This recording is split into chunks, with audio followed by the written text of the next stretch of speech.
Selamat pagi, siang, sore, malam Pak Wibowanto. Saya Muji Satria Samuel Lulusan Mesak, mahasiswa Hubungan Internasional UPH 2020, dan akan menjelaskan mengenai apa yang saya pelajari selama setengah semester dari kelas Ekonomi Politik Kawasan Amerika Serikat.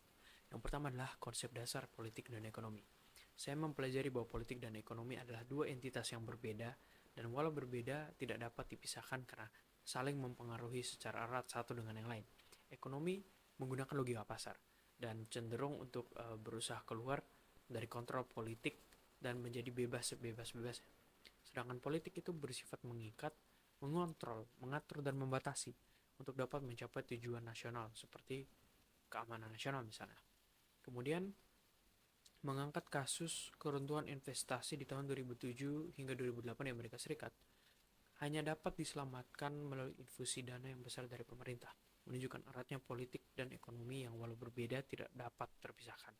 Kita juga belajar mengenai Bretton Woods System dengan hadirnya IMF, World Bank, dan World Trade Organization. Itu mengatur regulasi sistem moneter internasional menjadi lebih jelas dan mewujudkan nilai-nilai dari liberalisme ekonomi.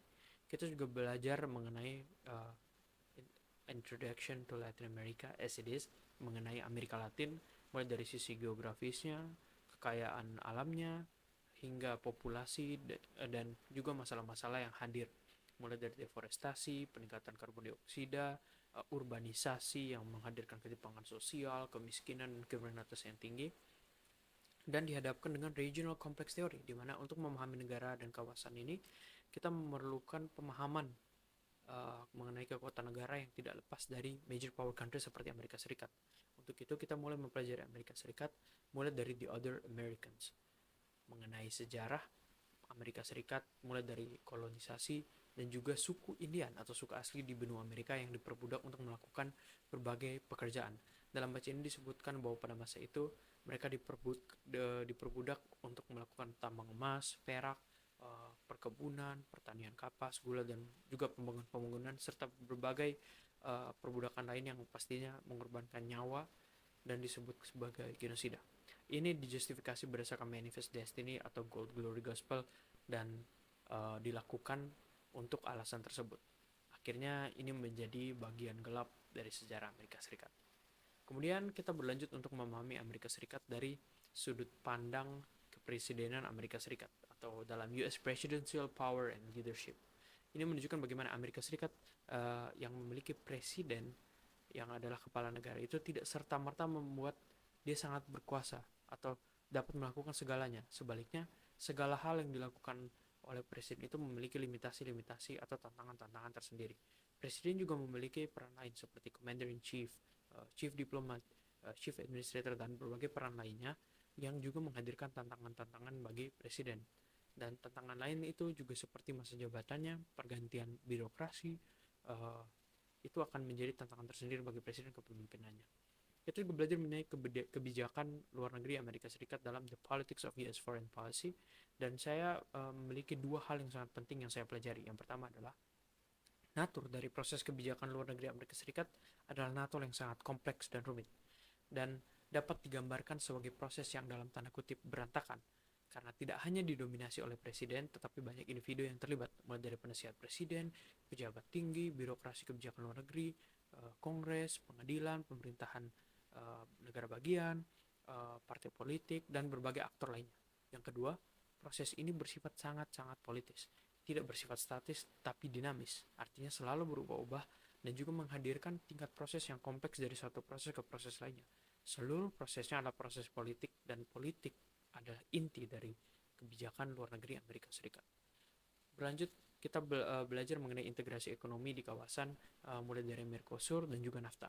Ada satu fenomena menarik bagi saya adalah bagaimana mereka membentuk integrasi ekonomi untuk membantu negara-negara anggota di kawasan, menghadirkan fenomena di mana Amerika menjadi terancam kekurangan lapangan pekerjaan, dan juga negara-negara yang terlibat menjadi unequal terhadap Amerika dan menjadi bergantung atau meningkatnya dependensi terhadap Amerika karena integrasi ini.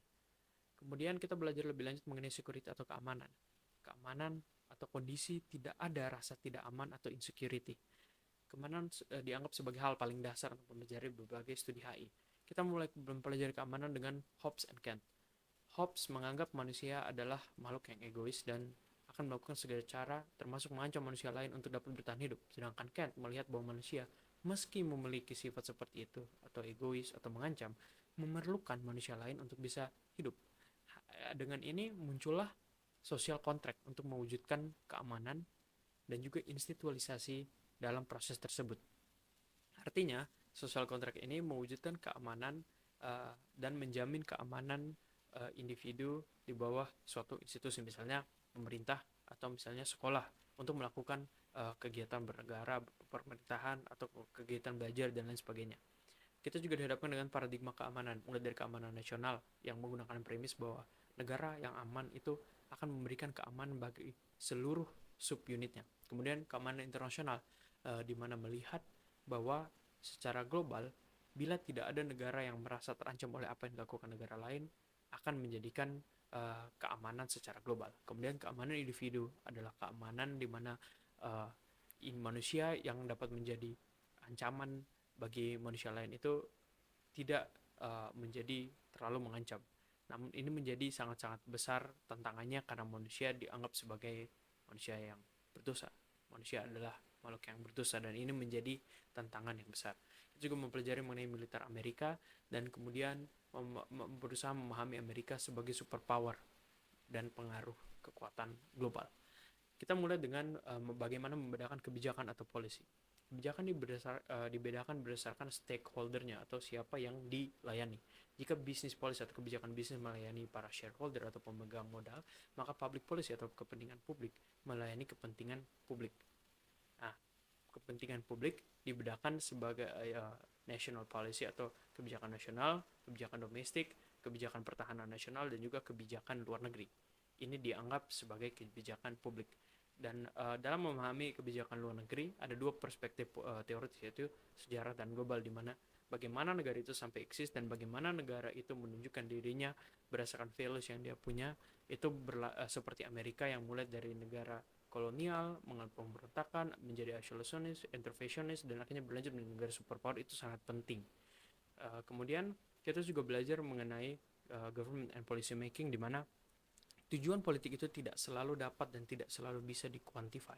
Artinya dalam prosesnya, policy atau kebijakan itu selalu suboptimum dan akan menghadapi continuity and change, atau apa yang dilanjutkan dan apa yang harus diubah itu harus diperhatikan supaya bisa lebih baik lagi, karena pada dasarnya foreign policy atau kebijakan luar negeri adalah bagian dari kebijakan publik untuk melayani negara, untuk melayani rakyat di Amerika Serikat. Kurang lebih seperti itu. Kemudian kita juga hadapan dengan framework, di mana ada hasil yang diinginkan, maka ada cara yang disiapkan.